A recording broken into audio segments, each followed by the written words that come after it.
বাংলাদেশের উত্তর-পশ্চিম সীমান্তে প্রকৃতির নিস্তব্ধ সৌন্দর্যে ঘেরা এক ঐতিহাসিক ও রহস্যময় স্থান আলতা দিঘি। নওগাঁ জেলার ধামইরহাট উপজেলায় অবস্থিত এই দিঘি শুধু একটি জলাশয়ই নয়, বরং ইতিহাস, লোককথা আর প্রাকৃতিক সৌন্দর্যের এক অনন্য মিলনস্থল।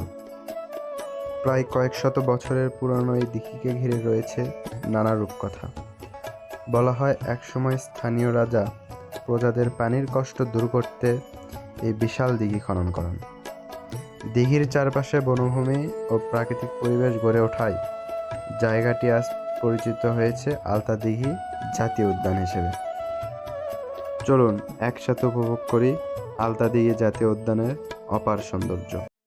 আলতা দিঘিতে যেতে হলে প্রথমে নওগাঁ অথবা জয়পুরহাটে আসতে হবে, তারপর ধামইরহাট। তবে বগুড়া দিক থেকে আসলে জয়পুরহাট হয়ে যাতায়াত করাটা একটু বেশি সুবিধাজনক, তাই আমরা জয়পুরহাট থেকে জনপ্রতি 40 টাকা দিয়ে গিয়েছিলাম ধামইরহাট। ধামইরহাট থেকে জনপ্রতি 20 টাকা দিয়ে একটা অটো ভ্যানে করে বনের সৌন্দর্য উপভোগ করতে করতে আমরা চলে আসি আলতা দিঘিতে। আমরা এখন 3টা জেলা পেরিয়ে হাবিবের শ্বশুরবাড়ির দিকে রওনা হচ্ছি। শ্বশুরবাড়ির কাছে হাবিবের মুখে খুবই হাসি শ্বশুরবাড়ির কাছে আসার কারণে। দিঘির কাছে পৌঁছাতেই চোখে পড়ে ছোট বাচ্চাদের জন্য কিছু রাইড। এছাড়াও রয়েছে বিভিন্ন দোকান আর খাবার হোটেল, যেখানে সহজেই দুপুরের খাবার সেরে নেওয়া যায়। আমরাও দুপুরের খাবার এখান থেকেই খেয়েছিলাম, তবে খাবারের মান মোটামুটি, খুব একটা আহামরি কিছু না।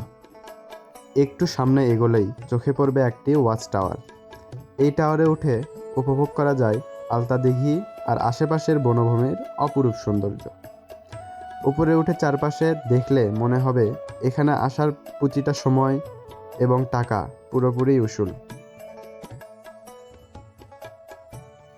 আলতা দিঘি জাতীয় উদ্যানটি মূলত আলতা দিঘিকে কেন্দ্র করে গড়ে উঠেছে, যার চারপাশে রয়েছে সুবিশাল বনভূমি।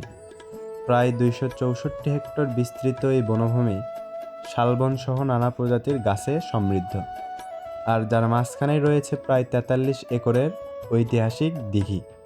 2011 সালে জাতীয় উদ্যান হিসেবে ঘোষণা করা হয় এটিকে, এবং পরবর্তীতে এর একটি অংশ জীববৈচিত্র্য সংরক্ষিত এলাকা হিসেবে স্বীকৃতি পায়। আসো আসো আসো, আমরা এখন জঙ্গলের ভিতরে যাচ্ছি। আমরা এখন কি আলতা দিঘি রিজার্ভ ফরেস্টে ভিতরে যাচ্ছি। ওয়াচ টাওয়ার থেকে আলতা দিঘি আর আশেপাশের বনভূমির অপরূপ সৌন্দর্য উপভোগ করে আমরা বের হয়ে পড়ি বনের ভিতরের দিকটা ঘুরে দেখার জন্য। উইকিপিডিয়ার তথ্য অনুসারে আলতা দিঘি জাতীয় উদ্যানে মেছোবাঘ, গন্ধগোকুল, শিয়াল, অজগর ও বানরের মতো বিভিন্ন বন্যপ্রাণী পাওয়া যায়। তবে দুর্ভাগ্য এবং সৌভাগ্যবশত এর কোনোটাই আমাদের চোখে পড়েনি। তবে এখানে রয়েছে নানা প্রজাতির পাখি, পোকামাকড় সহ সমৃদ্ধ জীববৈচিত্র্য। বিশেষ করে শালগাছকে ঘিরে গড়ে ওঠা উইপোকার ঢিবিগুলো সত্যি অনেক আকর্ষণীয়। আলতা দিঘি রিজার্ভ ফরেস্টের ভিতরে আশেপাশে পথ নেই বললেই চলে। আমরা জঙ্গলে এসে পথ হারিয়ে ফেলছি। জনসংখ্যা কমের কারণে আমরা ভিতরেও যাচ্ছি না, একটু ভয় ভয় লাগে আর কি। পথ হারিয়ে ফেলছি। বন ঘোরা শেষে আমরা দিঘির পাড় ঘুরে দেখার জন্য বের হই। দিঘিতে অনেক বালিহাঁস চোখে পড়ে। পরে স্থানীয়দের কাছ থেকে জানতে পারি আলতা দিঘি মূলত বালিহাঁসের একটি অভয়ারণ্য হিসেবেও পরিচিত। দিঘির পাড় ঘুরে দেখার জন্য আমরা একটি অটো ভাড়া করি।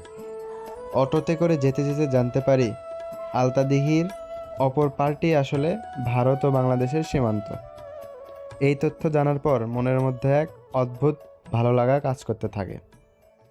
সামনের গাভীগুলো ইন্ডিয়ায় ঘাস খাচ্ছে, বাংলাদেশে দুধ দিচ্ছে।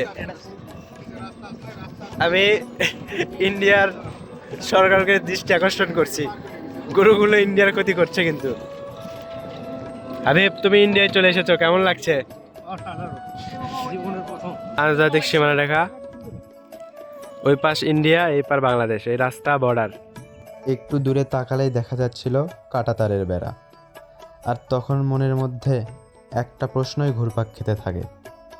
আকাশ, বাতাস, মাটি সব কিছুই তো এক, তবুও এই কাঁটাতারের রেখা টেনে মানুষে মানুষে দেশ ভাগ করার নিয়মটা তৈরি হলো কিভাবে? আলতা দিঘি আমার মতে উত্তরবঙ্গের সেরা পর্যটন কেন্দ্রগুলোর মধ্যে একটি। প্রকৃতির এই নিস্তব্ধতা আর সৌন্দর্যের মাঝে কাটানো কিছু মুহূর্ত মনে থাকবে অনেক দিন। আলতাদিঘি জাতীয় উদ্যান শুধু একটি ভ্রমণস্থল নয়, এটা এক টুকরো শান্তি। আবার দেখা হবে নতুন কোনো গল্পে, নতুন কোনো পথে, ইনশাআল্লাহ।